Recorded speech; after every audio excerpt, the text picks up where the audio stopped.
নমস্কাৰ বন্ধু বান্ধৱীসকল আজি আমি অসমীয়া দুটামান পাজুল চাম আৰু সমাধান কৰিম সোফি আৰু আৰিয়া নামৰ দুগৰাকী মহিলাই এদিন এটা কেঁচুৱাৰ কাৰণে কাজিয়া কৰি আছিল এই ছবিখন চাই তোমালোকে ক'ব পাৰিবানে আসলতে কেঁচুৱাটো সোফিৰ নে আৰিয়াৰ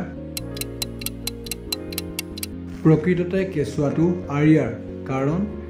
কাৰণ ওয়ালত এখন ফটো লাগি আছে য'ত আৰিয়া কেঁচুৱাটো লৈ আছে আৰু তাৰ পৰা আমি জানিব পাৰিম যে কেঁচুৱাটো আৰিয়াৰ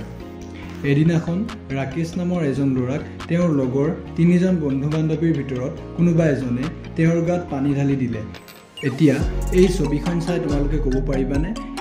আসলতে ৰাকেশৰ গাত এ পানী ঢালিছিল বি এ পানী ঢালিছিল নে চি এ পানী ঢালিছিল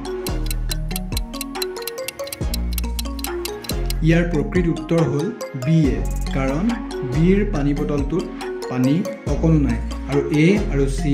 দুইটা পানী বটলতে পানী ফুল হৈ আছে গতিকে ইয়াৰ পৰা আমি গম পালোঁ যে বি এ ৰাকেশৰ গাত পানী ঢালিছিল এদিনাখন এজন মানুহক তিনিজন গুণ্ডাই খেদি আনিছিল আৰু তাৰ মাজৰে কোনোবা এজনে খেদি আনোতে গুলি মাৰি দিলে আৰু লগে লগে মানুহজন তলত পৰি গ'ল এতিয়া এই ছবিখনৰ পৰা তোমালোকে ক'ব পাৰিবানে আসলতে এই তিনিজনৰ ভিতৰত কোনে মানুহজনৰ গাত গুলি মাৰিছিল এ বি এ নে চি এ ইয়াৰ প্ৰকৃত উত্তৰ হ'ল এ কাৰণ এৰ বন্দুকটোৰ পৰা গুলি মৰাৰ পাছত যি ধোঁৱা ওলায় সেয়া ধোঁৱা ওলাই আছিল আৰু বাকীকেইটাৰ পৰা ওলোৱা নাছিল গতিকে আমি ইয়াৰ পৰা ক'ব পাৰিলোঁ যে মানুহজনক এ গুলি মাৰিছিল বন্ধু বান্ধৱীসকল আজিলৈ ইমানেই পুনৰ লগ পাম এটা নতুন ভিডিঅ'ত